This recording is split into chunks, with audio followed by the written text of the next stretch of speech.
Film के शुरू होते ही हम एक फार्मर को देखते हैं जो रात में अपनी फील्ड्स के पास रिलैक्स कर रहा था। अचानक ही उसे करीब से अजीबोगरीब आवाजें आने लगी। उसने नोटिस किया कि उसका डॉग भी उसके पास नहीं था। वो चेक करने के लिए आगे गया तो उसने देखा कि कोई अजीब सी चीज उसके डॉग को खा रही थी। वो डर गया क्योंकि इतना बड़ा जानवर उसने पहले कभी नहीं देखा था। जानवर को डराने के लिए वो जोर जोर से चिल्लाने लगा, लेकिन इससे जानवर भागने के बजाय जानवर को गुस्सा आ गया और उसने जोर से पाँव मारकर यहाँ खड़ी हुई सारी फेंस तोड़ दी। जो फेंस उस आदमी के पाँव पे लिपट गई और टांग में खुबने की वजह से उस आदमी को बहुत ज्यादा दर्द होने लगा। बहुत मुश्किल से वो अपने आप को इस फेंस से आजाद करता है और आहिस्ता आहिस्ता आगे बढ़ने की कोशिश करता है। इससे पहले कि वो यहाँ से बचकर निकल पाता, उसे अपने पीछे किसी की आहट हुई। डरते हुए उसने पीछे मुड़कर देखा तो वो खौफनाक सा जानवर अपने खून से सने हुए मुंह के साथ उसे देख रहा था। वो फार्मर डर गया और वो जानवर उसे खींचते हुए अंधेरे में ले गया और बाद में उसे मार डाला। अब सीन कट होकर हमें एक कपल को दिखाया जाता है जो जंगल में कैंपिंग के लिए आया हुआ था। लड़का जब कुछ करने के लिए कैंप से बाहर निकलता है तो कुछ ही देर बाद उसकी वाइफ को लड़के की चीखने चिल्लाने की आवाज़ें सुनाई देती है। पहले तो उसे लगा कि उसका हस्बैंड उस पर प्रैंक कर रहा है, लेकिन गुजरते हर सेकंड के साथ साथ वो आवाज़ें और भी खतरनाक होती गई और उसके हस्बैंड की चीखने की आवाज़ों में उसे किसी चीज के हुर्राने की आवाज़ें भी सुनाई देने लगी। डरते हुए लड़की अपना थोड़ा सा कैंप खोलती है तो एकदम से उसके हस्बैंड की कटी फटी लाश उसकी गोद में आके गिर जाती है, जिसे देखकर उसका दिल खराब हो गया और उसने उल्टी भी कर दी। उसे समझ नहीं आ रहा था कि उसके साथ हो क्या है और खुद अब वो करे क्या। इससे पहले कि वो यहाँ से भागने का कोई प्लान बनाती, वो क्रिएचर, वो बड़ा सा जानवर अपने खून से सने मुंह के साथ उसके ऊपर भी हमला करके उसे भी मार देता है। उसके चिल्लाने और जानवर के गुर्राने की आवाज दो आदमी भी सुन रहे थे जो कि कैंपिंग करने के लिए जंगल में आए थे। ये लोग अब उस चीज को चेक करने के लिए इन कैंप्स के करीब आते हैं तो इन्हें यहाँ पे एक बहुत बड़ा बोर यानी एक बहुत बड़ा पिग दिखाई देता है। उस आदमी को लगा कि शायद उसे हेलुसिनेशंस हो रही है। इतना बड़ा पिग उसने आज से पहले कभी नहीं देखा था। वो अपने फ्रेंड से कहता है, मुझे लग रहा है मैं कुछ ज्यादा ही ड्रंक हूँ क्योंकि मुझे वहाँ पर एक बहुत बड़ा एक जायंट पिग दिख रहा है। ये सुनकर उसका दूसरा दोस्त उसके हाथ से उसकी शॉटगन ले लेता है और देखकर अपने दोस्त को ये कंफर्म करता है कि वहाँ पे एक जायंट पिग यानी बोर ही है। उसने पिग को निशाना लगाने के लिए जैसे ही शूट किया तो उसका निशाना चूक गया क्योंकि उसकी नजर कमजोर थी और अगली मर्तबा देखने पर वो पिग बाहर रहा भी नहीं था। पिग के जाने के बाद ये लोग भी उस टैंक तक जाते हैं जहाँ जाकर इन्होंने देखा कि कपल की कटी फटी लाशें पड़ी थी जिनकी हालत उस पिग ने की थी और ये दोनों अब मर चुके थे। यहाँ का बाकी सामान देखते हुए कैन को लगता है कि यहाँ पर 4 लोग होंगे और जरूर बाकी 2 कहीं भाग गए होंगे। वो अपने दोस्त ब्लू से कहता है, तुम जाओ जाकर शहर से मदद मांग के लाओ, मैं यहाँ पर रहकर बाकी सर्वाइवर्स को ढूंढता हूँ। टाउन की तरफ वापस जाते हुए ब्लू को अपनी एयर किट से अब अजीबोगरीब आवाज़ें आने लगी थी। जैसे ही उसने डर कर पीछे देखा तो अब उसे वो बड़ा सा पिग अपनी लालची खूनखार नजरों से घूर रहा था। ये आदमी जान गया था कि अब वो नहीं बचेगा, इसीलिए वो टेंशन में भागने के बजाय वहीं पे रुक जाता है और वो पिग एकदम से उसके ऊपर हमला करके उसे मार डालता है। अब यही जंगल में हमें एक और कपल को दिखाया जाता है जिनके बारे में केन ने अंदाजा लगाया था कि यहाँ पर एक और कपल भी होना चाहिए। ये दोनों एक दूसरे को डरावनी स्टोरी सुनाकर एंटरटेन करने की कोशिश कर रहे थे, लेकिन तभी उनकी कहानियाँ हकीकत में बदल गई जब उन्हें अपने करीब से किसी के हुर्राने की आवाजें आई।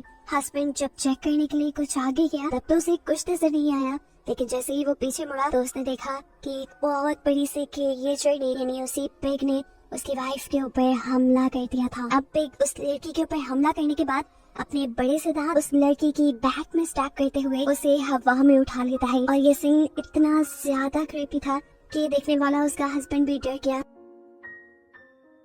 देखने को मिला कि वो ठीक तरह से चल नहीं सकता था, लेकिन फिर भी उसने यहाँ से भागने की कोशिश की, लेकिन उसकी कोशिश नाकाम हो गई क्योंकि वो पिग एकदम से उसके मुंह के ऊपर भी हमला करके उसकी गर्दन को उसकी बॉडी से अलग कर देता है और ऐसे ये कपल भी मारा जाता है। केन जो कि इसी कपल को ढूंढते हुए यहाँ तक पहुँच गया था, उसने जब आकर देखा कि वो दोनों भी मर चुके हैं तो उसे बहुत अफसोस हुआ क्योंकि उसे उम्मीद थी वो एक और कपल की तो जान बचा ही लेगा। इस सब के दौरान अब केन के सामने भी वो बड़ा सा पिग आ जाता है। उसके मुंह से खून टपक रहा था जो उन्हीं लोगों का था जिनको इस पिग ने मारा था। इससे पहले कि वो केन को भी मार देता, केन उसे अपनी छुरी दिखाता है और सीन यहीं से कट होकर हमें अगली सुबह का सीन दिखाया जाता है जहाँ एक आदमी अपनी वैन लेकर इसी जंगल की तरफ बढ़ रहा है। चलते हुए अचानक उसकी गाड़ी वही पिग अपने दांतों से उठाकर फ्लिप कर देता है और ऐसे उसका बहुत बुरा एक्सीडेंट हुआ।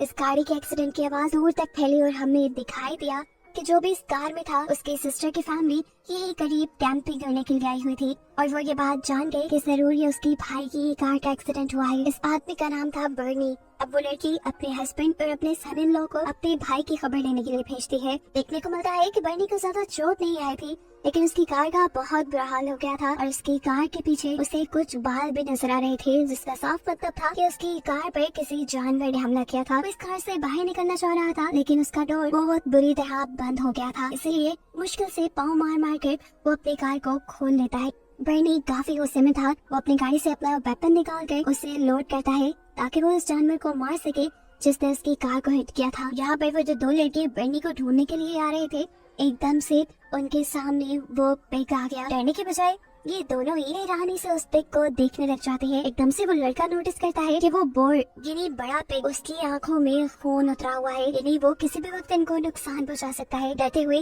वो लड़का अपने फादर इन लॉ को उस पिग की तरफ फेंकते हुए वहाँ से भाग जाता है और वो पिग बड़े ही बेरहमी से उस आदमी का सर अपने मुंह में लेते हुए उसका सर उसकी बॉडी से अलग कर देता है। दूर से आते बर्नी ने ये सारा नजारा अपनी आंखों से देख लिया था। वो उस पिग को भी देख चुका था और जल्दी से वो इस पिग के ऊपर निशाना लगाता है और गोली ठीक जाकर पिग को लग जाती है। अब यहाँ वो लड़का जो अपनी फादर इन लॉ का खतरे में डालकर वहाँ से भाग आया था, दूर से ही वो चिल्लाते हुए अपने फियांसी और उसकी मॉम को कहता है, भागो यहाँ से भागो, यहाँ खतरा है।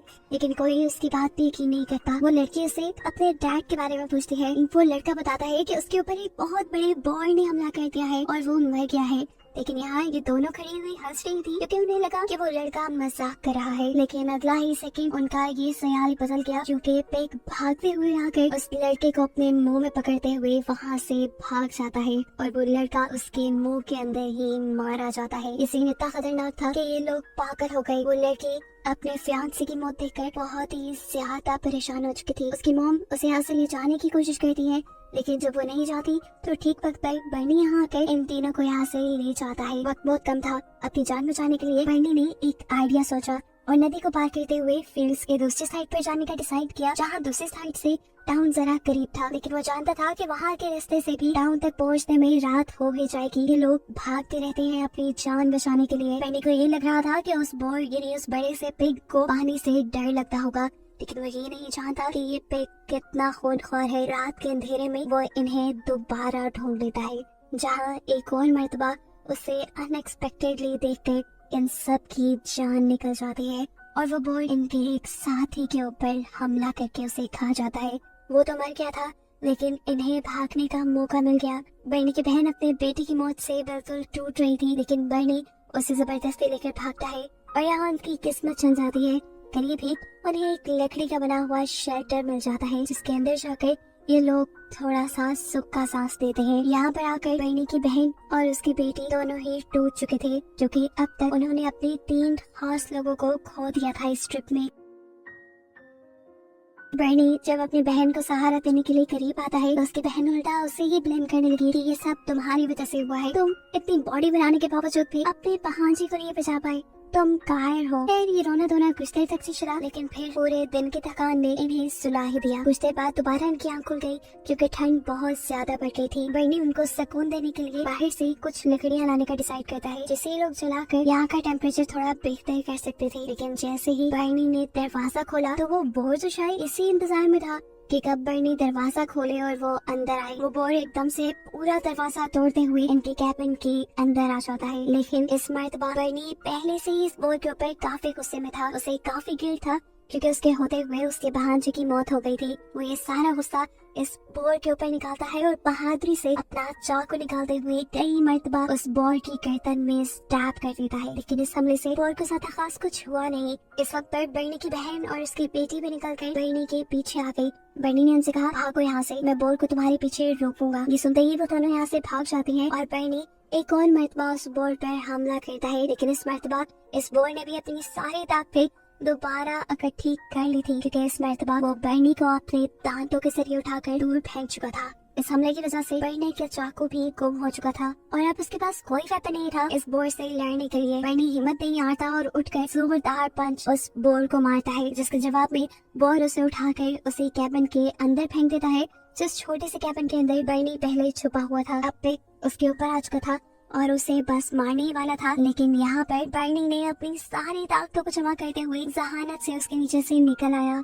वो इस कैबिन में रखी हुई हर उटपटांग चीज को बोर को मारते हुए उससे अपनी जान छुड़वाने की कोशिश करता है, जो उसके हमले थोड़े से उस पर असर भी करती है और बोर कैबिन से बाहर निकल आता है। अब बर्नी इस बोर का किस्सा तमाम करना चाहता था, इसीलिए वो यहाँ पर एक लोहे की चीज उठाता है और जैसे ही बोर को मारने के लिए आगे बढ़ता है तो बदकिस्मती उसकी कि उसका पाँव स्लिप हो गया और वो ठीक जाकर गिरा उसी पेग के नीचे। अब पिग उसे कहाँ छोड़ने वाला था, वो अपना क्लॉ यानी अपना पाँव बर्नी के ऊपर रखकर उसे बुरी तरह जख्मी कर देता है। उसके बाद उसने बर्नी के साथ क्या किया ये नहीं दिखाया जाता, लेकिन सीन कट होकर हमें दिखाया जाता है कि बर्नी की सिस्टर और उसकी बेटी बहुत ज्यादा डरे हुए थे। भूख और सर्दी से बुरा हाल था उनका। ये लोग फैसला करते हैं कि अब ये लोग आग जलाएंगे, क्योंकि अगर ये मॉन्स्टर से बच गए तो ये सर्दी उन्हें मार देगी। आग तो ये लोग जला लेते हैं, लेकिन कुछ ही देर बाद वो मॉन्स्टर भी इनके सामने आ जाता है जिसको आग ने ही ट्रक किया था। ये लोग डर गए, इन्हें समझ में नहीं आ रही थी कि मॉन्स्टर से बचने के लिए क्या करें। ये लोग अपने हाथ में पकड़ी हुई छोटी छोटी सी मशाल से ही उस मॉन्स्टर को डराने की कोशिश करते हैं, लेकिन इन सब का उसके ऊपर कोई फायदा नहीं होता और वो यहाँ पर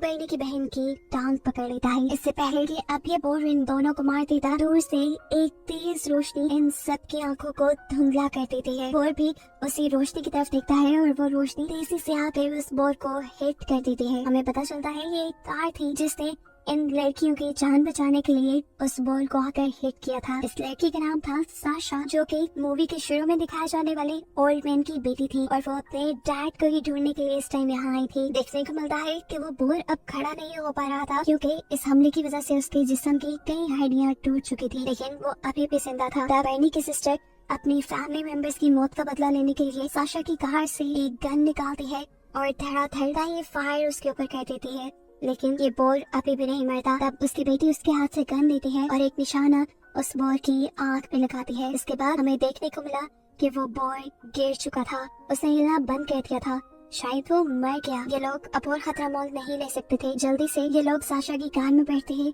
और इस जगह से बाहर निकलने की कोशिश में लग जाते हैं। रास्ते में इन्हें बर्नी में दिख जाता है, जिसके बारे में सबको लग रहा था कि वो मर गया होगा, लेकिन वो बहुत ज्यादा जख्मी था। ये लोग यहाँ से बाहर निकल जाते हैं ये सोचते हुए कि इन्होंने उस बोर को मार दिया और अब खतरा टल गया, लेकिन ऐसा नहीं था, क्योंकि दो जिंदा बोर अभी भी इनको जंगल से जाता हुआ देख रहे थे और आगे इनके साथ क्या होने वाला था, इसी मिस्ट्री के साथ ये मूवी यहीं पर एंड हो जाती है।